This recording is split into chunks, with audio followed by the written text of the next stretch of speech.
Hello student. आज हम लोग स्वतंत्रता यानी लिबर्टी के बारे में जानेंगे। तो स्वतंत्रता अंग्रेजी शब्द लिबर्टी का ही अनुवाद है। तो स्वतंत्रता को अंग्रेजी में लिबर्टी बोलते हैं, जो लैटिन भाषा के शब्द लिबर से निकला है, जिसका अर्थ होता है बंधनों का अभाव। यानी मनुष्य की इच्छा और काम पर, है ना, कार्य पर किसी प्रकार की कोई रुकावट नहीं होनी चाहिए और मर्यादा ना हो। ठीक है। अगर हम लोग बंधनों का अभाव का सही अर्थ समझे तो व्यक्ति के व्यक्तित्व का विकास में, है ना, उसका व्यक्तित्व के विकास के मार्ग में बंधनों का अभाव, जिससे क्या है दूसरे व्यक्ति की स्वतंत्रता बाधित ना हो, और इस प्रकार की व्यवस्था को ही हम लोग क्या कहेंगे, स्वतंत्रता। आगे है परिभाषा। तो फ्रांस के मानव अधिकार की घोषणा पत्र में कहा गया है कि बिना किसी दूसरे व्यक्ति को हानि पहुंचाए, है ना, बिना किसी दूसरे व्यक्ति को हम लोग हानि पहुंचाए किसी कार्य को करने की क्षमता ही क्या है, स्वतंत्रता है।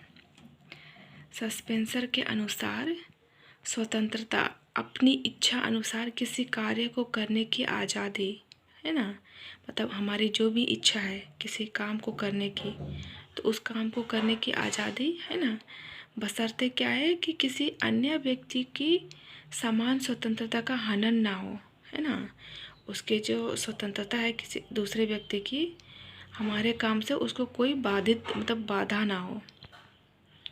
नेक्स्ट विद्वान है कोल के शब्दों में। तो किसी भी व्यक्ति के द्वारा बिना उसके व्यक्तित्व में बाह्य बाधा आए किसी चीज़ को अभिव्यक्त करने की स्वतंत्रता ही स्वतंत्रता है ना। कोल कह रहे हैं कि किसी भी व्यक्ति के द्वारा, है ना, कोई भी व्यक्ति के द्वारा बिना उसके व्यक्तित्व में, है ना, बिना उसके व्यक्तित्व में बाह्य बाधा आए किसी चीज़ को अभिव्यक्त करने की स्वतंत्रता ही स्वतंत्रता है। ठीक है। तो ऊपरी परिभाषाओं के आधार पर हम लोग कह सकते हैं कि स्वतंत्रता जीवन की ऐसी अवस्था का नाम है जिसमें क्या होता है, जिससे व्यक्ति के जीवन पर, है ना, व्यक्ति के जीवन पर कम प्रतिबंध होता है ना, न्यूनतम प्रतिबंध होता है, और व्यक्ति को अपने व्यक्तित्व के विकास के लिए अधिकतम सुविधाएं प्राप्त होती है। स्पष्ट है। आगे है स्वतंत्रता के प्रकार, जिसमें पहला है प्राकृतिक स्वतंत्रता। प्राकृतिक स्वतंत्रता को लेकर जितने भी राजनीति शास्त्र के विद्वान हैं उसमें मतभेद है ना, जिसमें रूसो और लोग, ठीक है, जॉन लोक और रूसो, इन दोनों विद्वान स्वतंत्रता के समर्थक हैं। ठीक है। तो यहाँ पर रूसो कहते हैं कि मनुष्य स्वतंत्र जन्म लेता है लेकिन सभी जगह बंधनों में बंधा रहता है। ठीक है। इस कोटेशन को ध्यान दीजिएगा कि मनुष्य स्वतंत्र जन्म लेता है किंतु सब जगह बंधनों में बंध जाता है। मतलब हम लोग देखते हैं कि कोई छोटा बच्चा जन्म लेता है, उसके बाद उसको क्या पता रहता है कि वो कौन सा कास्ट का है, क्या है, मतलब उसको कुछ पता नहीं रहता है, वो पूरा स्वतंत्र रहता है। लेकिन वो जैसे जैसे बड़ा होता है, समाज, राज्य, है ना, इसके बंधनों में आ जाता है और फिर बंध जाता है, मतलब बहुत सारी परेशानियों झेलना पड़ता है। इसीलिए यहाँ रूसो कहते हैं कि मनुष्य स्वतंत्र जन्म लेता है किंतु सभी जगह बंधनों में बंध जाता है। तो ये जो प्राकृतिक स्वतंत्रता के समर्थक यह मानते हैं कि मनुष्य मूल रूप से स्वतंत्र जन्म होता है। ठीक है। और जितने भी प्राकृतिक स्वतंत्रता के समर्थक वो भी इस चीज़ को मानते हैं कि मनुष्य मूल रूप से स्वतंत्र ही जन्म लेता है, लेकिन समाज, राज्य में आने के बाद उस पर बहुत सारे बंधन डाल दिए जाते हैं। लेकिन प्राकृतिक स्वतंत्रता क्या है, नैसर्गिक स्वतंत्रता है, और इसको अगर हम लोग मर्यादा में रखेंगे तो स्वतंत्रता को समाप्त करने के समान है। ठीक है। नेक्स्ट है नागरिक स्वतंत्रता। नागरिक स्वतंत्रता में हम लोग देख सकते हैं कि व्यक्ति के व्यक्तित्व के विकास के लिए ये बहुत ही ज़रूरी है, नागरिक स्वतंत्रता। और नागरिक स्वतंत्रता हम लोग ऐसे स्वतंत्रता को कहते हैं जो किसी नागरिक को, है ना, जो भी कोई व्यक्ति है उसको राज्य का सदस्य होने के नाते प्राप्त होता है। अगर आप राज्य के सदस्य हैं तो आपको नागरिक स्वतंत्रता मिल जाएगी। यदि सभी नागरिकों को नागरिक स्वतंत्रता और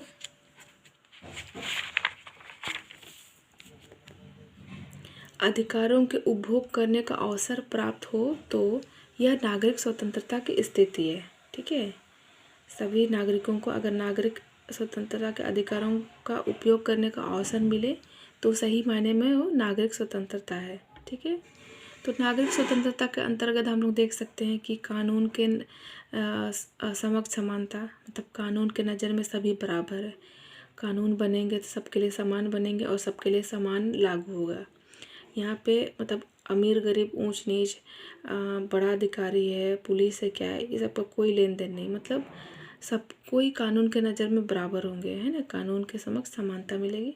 और शरीर की रक्षा, है ना, अपनी जो भी संपत्ति है उसकी रक्षा, सभा सम्मेलन जुलूस निकालने समुदाय बनाने, ये सब की स्वतंत्रता, ये क्या है, नागरिक स्वतंत्रता के उदाहरण है।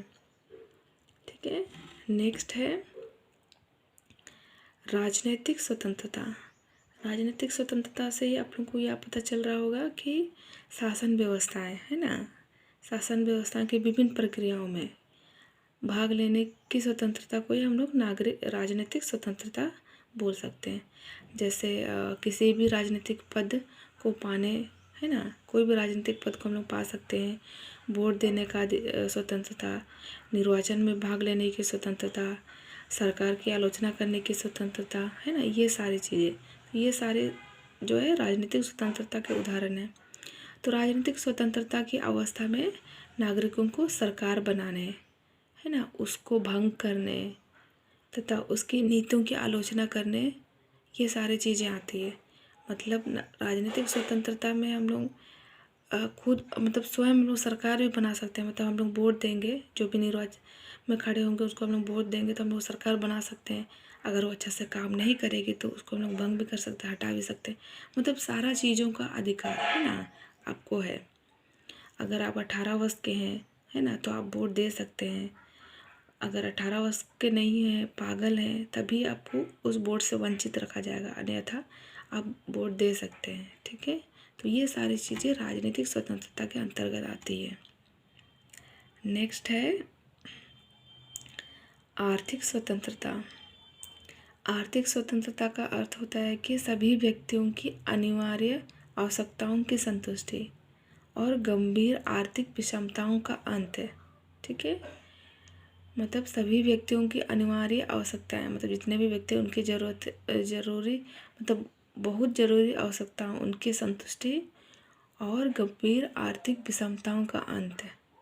ठीक है, तो इस संबंध में लास्की अपना विचार देते हैं कि प्रत्येक प्राणी को अपनी जीविका कमाने के लिए समुचित सुरक्षा और सुविधा प्राप्त हो, है ना। जितने भी प्राणी है, मनुष्य है, उसको अपने जीवन यापन करने के लिए जो भी चीज़ें करती है, काम करती है ना, उसके लिए उसको समुचित सुरक्षित दिया जाए, सुविधा दिया जाए। तो यही सही मायने में आर्थिक स्वतंत्रता है ना।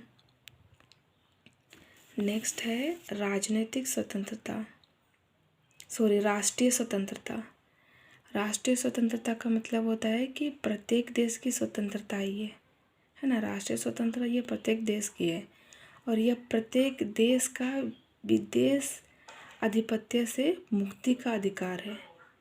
मतलब प्रत्येक देश का, कोई भी देश किसी के आधिपत्य में नहीं रहना चाहता है ना। मतलब हम लोग देख सकते हैं कि कोई व्यक्ति को हम लोग अगर गुलाम बना के रखेंगे, है ना, दबाव बना के रखेंगे, उससे शोषण करेंगे, तो वो व्यक्ति कभी सुखी नहीं रह सकता।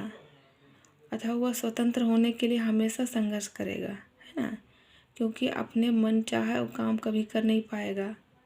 ठीक है, तो राष्ट्रीय स्वतंत्रता का एक अर्थ यह भी है कि प्रत्येक देश संप्रभु है ना। प्रत्येक देश जो है संप्रभु है, मतलब उस देश के शासन, विदेश नीति, सामाजिक, राजनीतिक और आर्थिक जीवन पर उस राज्य के और उसके नागरिकों का ही अधिकार है। ठीक है, मतलब उस देश के जो भी शासन व्यवस्था है, विदेश नीति है, सामाजिक, आर्थिक, राजनीतिक जीवन पर राज्य का और फिर उस नागरिक का ही अधिकार है। दूसरे लोगों का कोई अधिकार नहीं। कोई व्यक्ति दूसरे व्यक्ति को दबाव में नहीं रखेंगे, उस पर प्रतिबंध नहीं रखेंगे, है ना, गुलामी नहीं रखेंगे, सब लोग स्वतंत्र रहेंगे। नेक्स्ट है नैतिक स्वतंत्रता। नैतिक स्वतंत्रता मतलब मॉरलिटी, है ना। तो इसमें नैतिक स्वतंत्रता यानी व्यक्ति की उस मानसिक स्थिति को हम बोल सकते हैं जिसमें व्यक्ति को यह चीज़ पता चले कि क्या चीज़ सही है, क्या गलत है, क्या उचित है, अनुचित है ना। मतलब व्यक्ति में लोभ, लालच, अनुचित ये सब नहीं आए, इसके बिना वो क्या करे, अपने सामाजिक जीवन सही रूप से व्यतीत करने की योग्यता रखता हो। ठीक है। तो इस संबंध में भी कामटे ये अपना मत देते हैं कि व्यक्ति की विवेकपूर्ण इच्छा, है ना, व्यक्ति की जो बुद्धि है उस हिसाब से उसकी जो इच्छा है, उस इच्छा शक्ति ही उसकी वास्तविक स्वतंत्रता है। मतलब कोई भी काम को आप अपने बुद्धि से, ठीक है, बुद्धि का यूज़ करके, इस्तेमाल करके आप उस काम को कर रहे हैं, तो बुद्धि का इस्तेमाल कर रहे हैं तो जाहिर सी बात है कि उस काम से किसी दूसरे व्यक्ति का कोई हनन नहीं होगा, कोई परेशानी नहीं होगा, आप सही काम करेंगे, है ना। तो इसमें प्लेटो, अरस्तु, कांट ने नैतिक स्वतंत्रता को वास्तविक स्वतंत्रता माना है।